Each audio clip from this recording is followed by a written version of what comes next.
प्रदेश सरकार में मेरे वरिष्ठ सहयोगी उप मुख्यमंत्री डॉक्टर दिनेश शर्मा जी,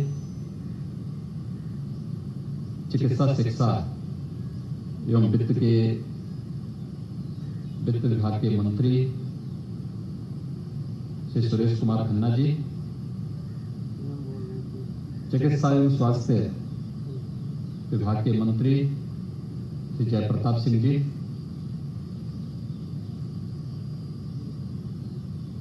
विभाग के राज्य मंत्री अतुल गर्ग जी, चिकित्सा शिक्षा राज्य मंत्री श्री संदीप सिंह जी, प्रदेश के मुख्य सचिव, अपर मुख्य सचिव स्वास्थ्य विभाग के सभी अधिकारीगण, पत्रकार मित्रों, जब दुनिया और देश के भी कई राज्य कोरोना महामारी की दूसरी लहर का सामना कर रहे हैं, तब देश की सबसे बड़ी आबादी का राज्य उत्तर प्रदेश कोरोना महामारी की द्वितीय लहर को पूरी तरह नियंत्रित करने के काफी निकट है, लेकिन साथ साथ तीसरे लहर की जो आशंका विशेषज्ञों ने व्यक्त की है, उसके लिए भी अपनी एक व्यापक कार्य योजना के साथ सामने आ चुकी है। हम सब जानते हैं कि मार्च के अंत से लेकर के मई के अंत तक लगभग 2 माह तक प्रदेश ने भी और देश ने भी कोरोना महामारी की द्वितीय लहर को झेला है, लेकिन देश की सबसे बड़ी आबादी के इस राज्य को लेकर के जो आशंकाएं व्यक्त की जा रही थी, उन आशंकाओं ने हमारी सरकार ने, स्वास्थ्य विभाग ने, हेल्थ वर्कर्स ने, कोरोना वॉरियर्स ने पूरी मजबूती के साथ उन आशंकाओं को निर्मूल तो साबित किया है, लेकिन इस द्वितीय लहर को भी नियंत्रित करने में काफी हद तक सफलता प्राप्त की। कोरोना महामारी के दौरान बहुत सारे लोगों ने अपने प्रियजनों को खोया है। उन दिवंगत आत्माओं के प्रति अपनी विनम्र श्रद्धांजलि अर्पित करते हुए शोक संतप्त परिजनों के प्रति मैं प्रदेश सरकार की ओर से अपनी संवेदना व्यक्त करता हूं। स्वास्थ्य विभाग के जो हमारे हेल्थ वर्कर्स हैं और जो कोरोना वॉरियर्स हैं, इन्होंने जो अद्भुत कार्य किया है, मैं उन सब का हृदय से अभिनंदन भी करता हूं, जिनके पुरुषार्थ से हम लोगों को प्रथम लहर में सफलता के बाद द्वितीय लहर को भी सफलतापूर्वक नियंत्रित करने में सफलता प्राप्त हुई, और आज हम तीसरी लहर की तैयारी के चरण में आगे कदम बढ़ा रहे हैं। याद करिए, जब 23-24 अप्रैल को, 19 अप्रैल से लेकर के 23-24 अप्रैल के बीच में इसी लखनऊ में 6,200 पॉजिटिव केस प्रतिदिन आए थे, और 6,200 एक दिन में पॉजिटिव केस आ रहे थे। आज लखनऊ में कुल 19 पॉजिटिव केस आए हैं, और एक्टिव केस लखनऊ के हजारों में पहुंच गए थे। आज उनकी संख्या मात्र 415 रह गई है। ऐसे ही प्रदेश के अंदर सभी जनपदों की स्थिति है। कुछ जनपद तो ऐसे हैं, आज 19 जनपद ऐसे हैं जहां पर एक भी पॉजिटिव केस नहीं आया है। 45 जनपद ऐसे हैं जहां पर केवल सिंगल डिजिट में पॉजिटिव केस आए हैं, और कुछ जनपद ऐसे हैं जहां पर एक्टिव केस 1 रह गया है। एक जनपद ऐसा है जहां एक्टिव केस मात्र 1 है। एक जनपद ऐसा है जिसमें एक्टिव केस 3 है, एक जनपद ऐसा है जिसमें एक्टिव केस 5 है। यानी अगले 2-3 दिन के अंदर आप देखेंगे कि इन जनपदों में एक भी कोरोना का केस नहीं होगा। कोरोना मुक्त हमारे वे जनपद होंगे। यानी आज से कोरोना मुक्त उत्तर प्रदेश की इस परिकल्पना को साकार करने के लिए भी हम लोगों का प्रयास प्रारंभ हो गया है कि जो जनपद कोरोना मुक्त होगा वह जनपद अपने आप में कह सकता है कि हमारा प्रबंधन बेहतरीन है और हम कोरोना मुक्त हो चुके हैं। इस अभियान के साथ उत्तर प्रदेश अब आगे बढ़ रहा है। जो आशंका व्यक्त की जा रही थी उत्तर प्रदेश के बारे में कि 25 अप्रैल से लेकर के 15 मई के बीच में उत्तर प्रदेश में प्रतिदिन 1 लाख से अधिक केस आएंगे, पॉजिटिव केस आएंगे। आशंकाएं व्यक्त की जा रही है कि मई के अंत तक आते आते उत्तर प्रदेश के अंदर 30 लाख से अधिक एक्टिव केस होंगे। मित्रों, जिस उत्तर प्रदेश के बारे में कहा जा रहा था कि मई के अंत तक आते जाते 30 लाख से अधिक एक्टिव केस कोरोना के होंगे, उस उत्तर प्रदेश में आज एक्टिव केस मात्र 7,200 है। जिस उत्तर प्रदेश में कहा जाता था कि ये 25 अप्रैल से 15 मई के बीच कोरोना पॉजिटिव के प्रतिदिन जो केस आएंगे उसमें उत्तर प्रदेश के अंदर 1 लाख से 1.5 लाख के बीच में आएंगे, उस उत्तर प्रदेश में आज केवल 340 पॉजिटिव केस आए हैं।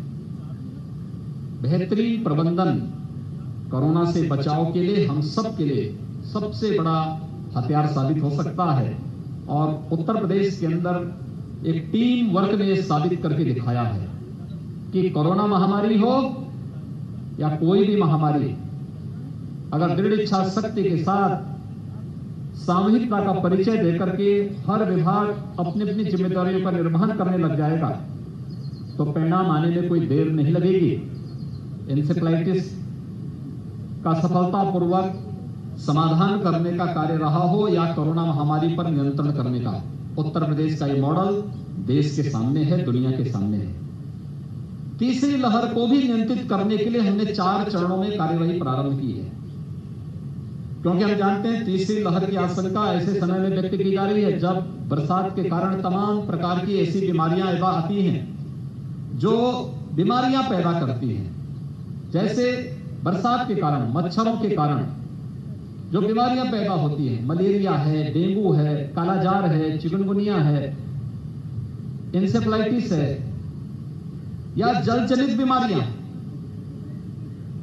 इन सब के कारण ये तो हमारे सामने संकट थी ही, लेकिन कोरोना महामारी की आशंका उसी समय व्यक्त की जा रही है। और इसलिए चाहे वह विषाणु जनित बीमारी हो, जल जनित बीमारी हो या फिर कोई भी कोरोना जैसी महामारी हो, इन सब के लिए आवश्यक है जो प्रधानमंत्री जी ने देश को एक मंत्र दिया था स्वच्छता का, स्वच्छ भारत अभियान के अंतर्गत स्वच्छ भारत मिशन देश के अंदर बहुत सारी समस्याओं के समाधान का मार्ग निकालता है और समाधान का मार्ग निकालने की दिशा में जो कार्यक्रम आगे बढ़ रहे हैं, उसी कार्यक्रम की श्रृंखला में उत्तर प्रदेश ने स्वच्छ भारत मिशन के अंदर अपने उन सभी जरूरतमंदों को जिनके पास आजादी के बाद भी जिन्हें एक शौचालय उपलब्ध नहीं हो पाया था, शौचालय की सुविधा उपलब्ध करवाई।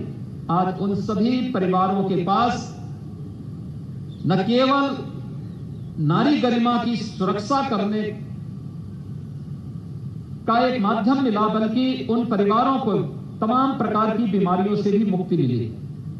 और इसीलिए हम लोगों ने 4 चरणों में थर्ड वेव को रोकने के लिए जो अपनी कार्रवाई प्रारंभ की, उसमें सबसे पहला कार्य हमने स्वच्छता, सैनिटाइजेशन, फॉगिंग और शुद्ध पेयजल को रखा है। दूसरा हम लोगों ने इसमें रखा है कि जो आशंका व्यक्त की जा रही है कि थर्ड वेव के लिए जो आशंका है वह 12 वर्ष से कम के बच्चे इसकी चपेट में आ सकते हैं, क्योंकि 12 से 18 के बीच में वैक्सीन का ट्रायल चल रहा है और हमें विश्वास है बहुत जल्दी वो वैक्सीन भी आ जाएगा। प्रधानमंत्री जी की व्यक्तिगत रुचि बच्चों के वैक्सीन को भी बहुत शीघ्र मार्केट में पहुंचाने में मदद कर देगी, क्योंकि किसी वायरस के खिलाफ कोई वैक्सीन आना यह पहली बार हुआ है। मैं पिछले 20-25 वर्षों से इस फील्ड को बहुत नजदीक से देखता रहा हूं। तमाम प्रकार की बीमारियां आती थी, कोई दवा नहीं आ पाती थी, लक्षणों के आधार पर ही उपचार होता था। भारत जैसे देश में तो कोई कल्पना भी नहीं कर सकता था। हम आभारी हैं आदरणीय प्रधानमंत्री जी के, अभिनंदन करते हैं अपने देश के वैज्ञानिकों का जिन्होंने 2-2 वैक्सीन भारत को दी। और आज वैक्सीनेशन का कार्यक्रम सुरक्षा का एक बेहतर कवच दे रहा है। और बेहतर कवच के लिए हम लोगों ने तय किया कि 12 वर्ष से छोटी उम्र के जितने बच्चे होंगे उनके अभिभावकों को हम लोग अभिभावक स्पेशल बूथ के माध्यम से वैक्सीनेशन के साथ जोड़ेंगे, वैक्सीन का एक सुरक्षा कवच उपलब्ध करवाएंगे। तीसरा, हम लोगों ने जो कार्यक्रम प्रारंभ किया है वह प्रदेश के अंदर मेडिकल कॉलेजेस में 100 बेड का पीडियाट्रिक आईसीयू के निर्माण की कार्रवाई युद्ध स्तर पर चल रहा है। हम इस बात का विश्वास के साथ कह सकते हैं कि प्रदेश के अंदर जून के अंत तक हर एक मेडिकल कॉलेज में 100 बेड का पीडियाट्रिक आईसीयू और आइसोलेशन के वार्ड स्थापित हो जाएंगे। डिस्ट्रिक्ट हॉस्पिटल में भी 25 से 30 बेड के पीडियाट्रिक आईसीयू और आइसोलेशन के वार्ड स्थापित हो जाएंगे। और कुछ सीएससी जो दूर दराज के सीएससी हैं वहां पर भी हम इसको स्थापित कर रहे हैं।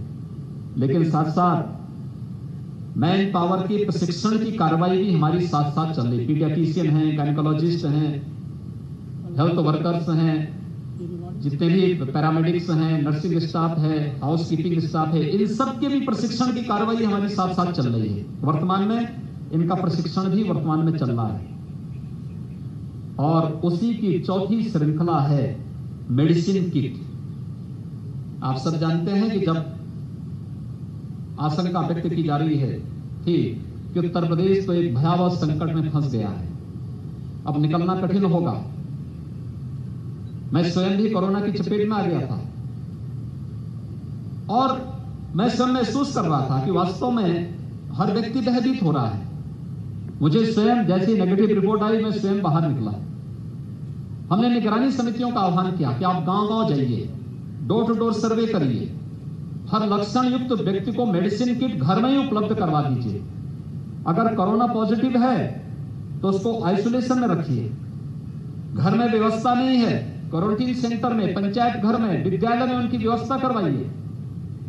और ये कार्रवाई युद्ध स्तर पर चली और उसका बेहतर परिणाम आया। जो लोग कहते थे यूपी के गांव में व्यापक संक्रमण है, अनियंत्रित संक्रमण है,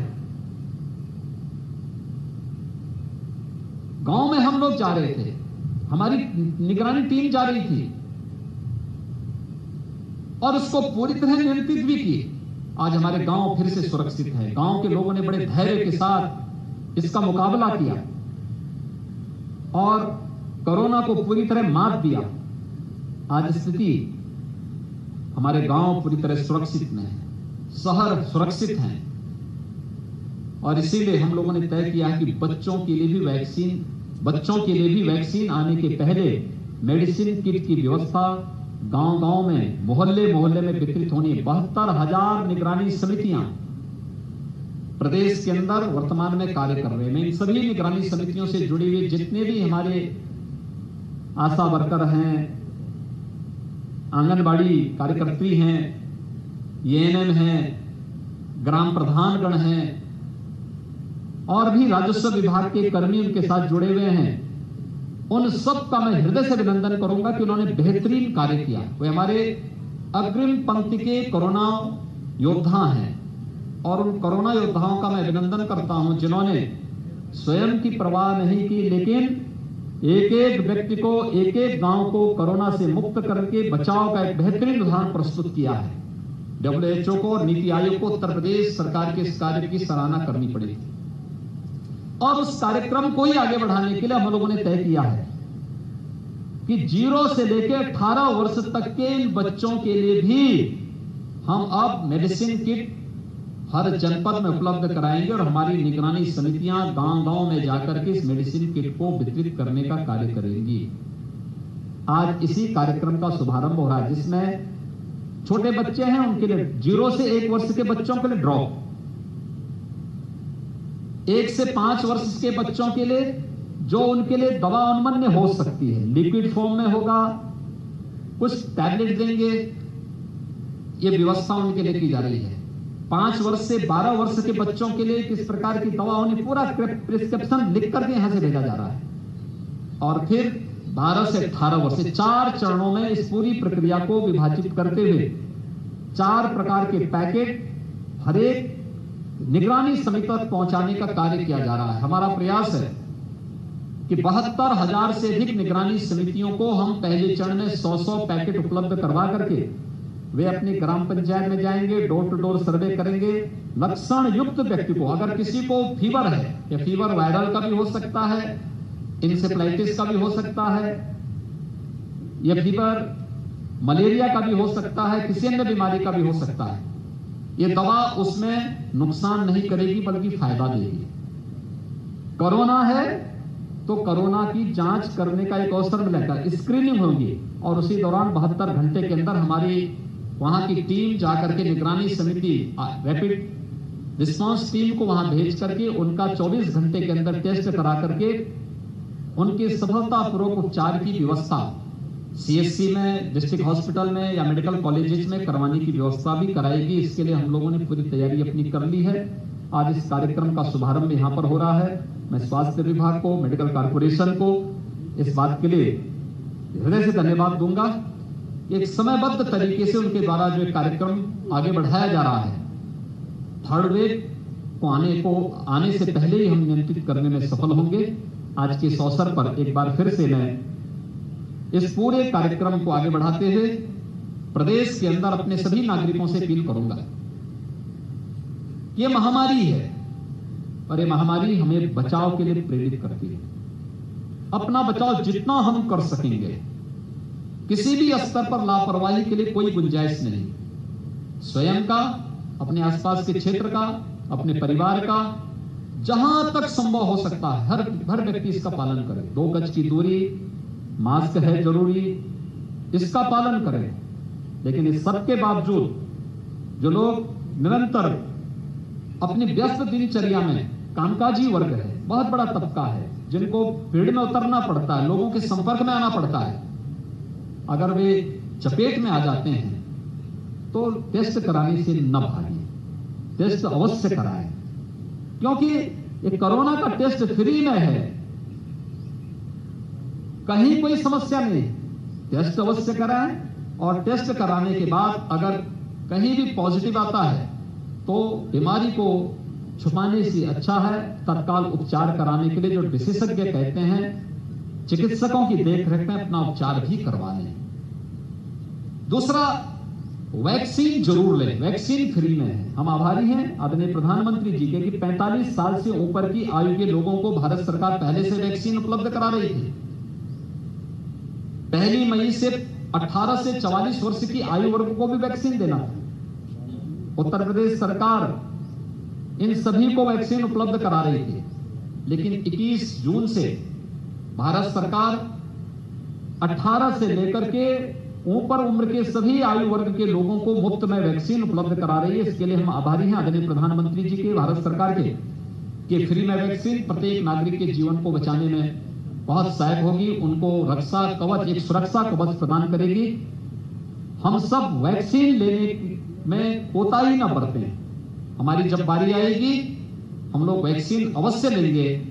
अगर इसका पालन हम कर सकेंगे तो निश्चित ही कोरोना महामारी से हमारा देश, हमारा समाज, हमारा परिवार और हम स्वयं भी सुरक्षित रहेंगे। मैं स्वास्थ्य विभाग की इस पहल की सराहना करते हुए अपनी शुभकामनाएं देता हूं और विश्वास व्यक्त करता हूं कि प्रथम और द्वितीय लहर को सफलतापूर्वक नियंत्रित करने के इस अनुभव के कारण हम तृतीय लहर को आने के पहले ही नियंत्रित करने में सफल होंगे। धन्यवाद।